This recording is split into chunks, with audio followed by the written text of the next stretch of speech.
আজি অম্বুবাচী পিছত প্ৰথম দিন মন্দিৰ খোলাৰ কাৰণে বা নামঘৰ খোলাৰ বাবে আজি আমি এই মানে পবিত্ৰ স্থানত আহি পেলাই নামঘৰৰ ভিতৰত সেৱা জনালোঁ, ৰাইজৰ লগত অলপ বহিলোঁ, কথা আদান প্ৰদান কৰিলোঁ। আৰু নামঘৰত বহা বা মন্দিৰত বহা মানে এটা আপোনাৰ মনত শান্তি এটা আহে। আৰু পলিটিক্সটো বেলেগ বস্তু, পলিটিক্স গোটেই বছৰ কৰি থাকোঁ, কিন্তু আজি হ'ল এটা পবিত্ৰ দিন, মন্দিৰ খোলা দিন, নামঘৰ খোলা দিন। গতিকে আজি আমি বহুত বেছি পলিটিক্সৰ কথা নাপাতি আমি সামাজিক বেলেগ কথাবিলাকহে বেছি পাতিলোঁ। আৰু বাকী পলিটিক্সটো প্ৰিপেৰেশ্যন চলি আছে, আমি দিন ৰাতি কাম কৰি আছোঁ। বহুত নতুন নতুন মানুহ পাৰ্টিত আহি আছে, এই পিপলৰ নীতি আদৰ্শ ভাল পাই পেলাই মানুহখিনি আকৃষ্ট হৈ পেলাই দলত যোগদান কৰি আছে। আৰু 5 নং সমষ্টিত এইবাৰ আমি নিশ্চিতভাৱে জিকাৰ এটা মানে ছবি আমি দেখি পাইছোঁ। এতিয়া যিখিনি কাম পেণ্ডিং আছে আৰু ৰাইজৰ য'ত অসুবিধা হৈ আছিলে, ৰাইজে আহি পেলাই মোক এপ্ৰ'চ কৰিছে যে এইখিনি কাম কৰি দিব লাগে। কিছুমানে ধৰক বহুত বছৰৰ পৰা খেতি হোৱা নাছিলে, দেওচানী বুলি জেগা এটাত 8-9 বছৰৰ পৰা খেতি কৰিব পৰা নাছিলে, তেওঁলোকৰ দংটো ঠিক কৰি দিয়াৰ পিছত আজি তেওঁলোকে খেতি কৰিব পাৰিছে। ক'ৰবাত বান্ধ ভাঙিছে, বান্ধ ভাঙাৰ কাৰণে তেওঁলোকে কঠীয়া ৰাখিব পৰা নাছিলে। তো এইবিলাক ইমিডিয়েটলি কৰিব লগা কাম, আৰু তেওঁলোকে ভাবিলে মোৰ ওচৰত আহিলে মই কামখিনি কৰি দিম বুলি।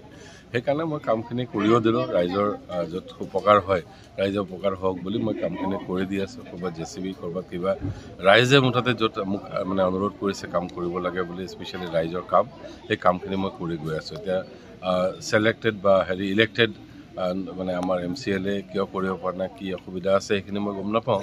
কিন্তু এতিয়া ৰাইজে যেতিয়া মোক আশা কৰি পেলাই এপ্ৰ'চ কৰিছে, সেইকাৰণে মই কামখিনি কৰিছোঁ। বিশেষকৈ এই সমষ্টিত এতিয়াও কেনেধৰণৰ সমস্যা আছে? বিভিন্ন সমস্যা আছে, মানে সমস্যা কৈ শেষ কৰিব নোৱাৰা সমস্যা আছে, ইমান দীঘলীয়া লিষ্ট আছে।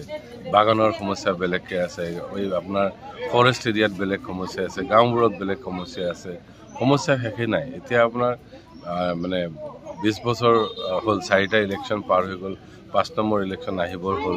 কিন্তু এই 4বাৰ ইলেকশ্যন হোৱাৰ পিছতো, 4বাৰ বেলেগ বেলেগ মানুহ ইলেক্টেড হৈ যোৱাৰ পিছতো কিন্তু আজিলৈকে এই অঞ্চলত ডেভেলপমেণ্টৰ নাম দেখা পোৱা নাই। আজি BTC চৰকাৰত প্ৰমোদ বড়োদেৱ অহাৰ পিছত বাকীখিনি অঞ্চল যেনেকৈ ডেভেলপ হৈছে, সেই হিচাপে কিন্তু 5 নং চেৰফাং এতিয়াও ডেভেলপমেণ্টৰ কামখিনি হোৱা নাই। আৰু আপোনাৰ BPFৰ দিনৰ কথাটো কৈ শেষ কৰিব নোৱাৰি। 2400 ঘৰ, দুখীয়া মানুহৰ ঘৰ এতিয়াও আধৰুৱা হৈ পৰি আছে, ৰাস্তা ঘাটৰ অৱস্থা বেয়া। চ' তেওঁলোকে 17 বছৰত যে কি কৰিলে আমি এইটোৱে ভাবি পেলাই পোৱা নাই। এই সমষ্টিক লৈ আপোনাৰ সপোন কেনেকুৱা আছে? এই সমষ্টিত কাম কৰিব লাগিব, ৰাইজৰ লগত থাকি পেলাই বহুত কাম কৰিবলগীয়া আছে। ক'ৰবাত যদি ৰাস্তাৰ কাম আছে, ক'ৰবাত যদি দুখীয়া মানুহৰ ঘৰৰ কথা আছে, ক'ৰবাত আপোনাৰ অৰুণোদয় পোৱা নাই কিছুমানে কৈ আছে, ক'ৰবাত বৃদ্ধ পেঞ্চনৰ ইছ্যু আছে, ক'ৰবাত মাটিৰ ইছ্যু আছে, ক'ৰবাত পানীৰ সমস্যা আছে, খোৱা পানীৰ সমস্যা আছে, বানপানীৰ প্ৰব্লেম আছে।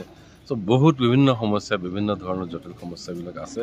এই সমস্যাবিলাক এটা এটাকৈ শ্বৰ্ট টাৰ্ম, লং টাৰ্ম প্লেন কৰি পেলাই কিছুমান কাম ইমিডিয়েটলি কৰিব লাগিব, কিছুমান কাম অলপ টাইম লৈ পেলাই ডাঙৰ বাজেটত কৰিবলগীয়া কামখিনি আছে। তো এইবিলাক কাম কৰিব লাগিব। বিশেষকৈ আপুনি সমাজ সেৱা কৰা দেখা যায়, মানে যিবিলাক চকুৰ ৰোগী বা তেওঁলোকক মানে বিনামূলীয়াকৈ চকুৰ চিকিৎসা কৰোৱা, তেনেধৰণৰ কৰা দেখিবলৈ পোৱা যায়, কি ক'ব? চ' আমি আই ট্ৰিটমেণ্ট, আই কেম্প আমি 14টা জেগাত দিলোঁ। 14টা জেগাত মোটামুটি আমাৰ টিমে 3500 পেচেণ্ট চালে। তাৰে ভিতৰত 575জনক চাৰ্জাৰী লগা হ'ল, আমি চাৰ্জাৰীও কৰি দিলোঁ মেক্সিমাম মানুহৰ। গতিকে চশমা দিব লগা হ'ল, নিয়াৰৰ কাৰণে, ওচৰৰ কাৰণে কাৰোবাৰ চশমা লাগিলে আমি চশমাও দিলোঁ, ঔষধো দিলোঁ। আৰু ঘৰৰ পৰা উঠাই লৈ গৈ মানে চাৰ্জাৰী কৰি ঘৰতে আহি পেলাই ড্ৰপো কৰি দিলে। চ' এইখিনি কাম আমাৰ চকুৰ যিখিনি আমাৰ ওদালগুৰিত হস্পিটেল আছে, বড়োলেণ্ড নেত্ৰালয়ত লৈ যাই পেলাই আমি অপাৰেশ্যনখিনিও কৰি দিয়া হ'ল। গতিকে এইটো আমাৰ কাম চলি থাকিব। এইটোতে কেম্প কৰিলোঁ। এতিয়াও যদি কোনোবা তেনেকুৱা পেচেণ্ট আছে যাৰ চকুৰ সমস্যা আছে, যোনে মানে ট্ৰিটমেণ্ট কৰিব নোৱাৰে, তেনেকুৱা মানুহে আমাৰ লগত যোগাযোগ কৰিলে এতিয়া আমি ফ্ৰী ট্ৰিটমেণ্টখিনি কণ্টিনিউ কৰি চলাই থাকিম। শেষত যি সমষ্টিবাসী ৰাইজক কি মেছেজ দিব বিচাৰিব? তো ৰাইজ এইবাৰ মানে বহুদিন চালে, অপেক্ষা কৰিলে, 4টা ইলেকশ্যনত বেলেগ বেলেগক ভোট দিলে। এইবাৰ প্ৰথমবাৰ ইউ পিপল এটা ভাল পজিশ্যন আছে, জিকাৰ দৰে অৱস্থাত আছোঁ আমি। গতিকে থাৰ্ড এম্পায়াৰে যেনেকৈ কোন চৰকাৰে কি কাম কৰিছে, কোন প্লেয়াৰে কেনেকৈ খেলিছে, আমাৰ কোনে কি খেলিছে, থাৰ্ড এম্পায়াৰে চাই পেলাই আউট নট আউটটো ঘোষণা দিয়ে। তেনেকৈ ৰাইজে এইবাৰ থাৰ্ড এম্পায়াৰৰ ৰোল ল'ব লাগে। কোন চৰকাৰে কাম কৰিছে, কোন চৰকাৰে কাম কৰা নাই, এই চৰকাৰ যিখিনি কাম নকৰা চৰকাৰ, তেওঁলোকক আউট কৰি পেলাই যোনে কাম কৰিছে তাক ইন কৰাই পেলাই ইউ পি পি এলে যে 4.5 বছৰ কাম কৰিছে, এই 4.5 বছৰৰ যিটো উপলব্ধি বা 4.5 বছৰত ৰাইজে যিটো শান্তি সমৃদ্ধি ভাতৃত্ববোধ বা যিখিনি ডেভেলপমেণ্টৰ কাম পাইছে সেইটো বিনিময়ত এইবাৰ ইপিপিএলক আমাৰ পাৰ্চনেল চেয়াৰপাঙৰ পৰা ৰাইজে জিকাব বুলি মই আশা কৰিছোঁ।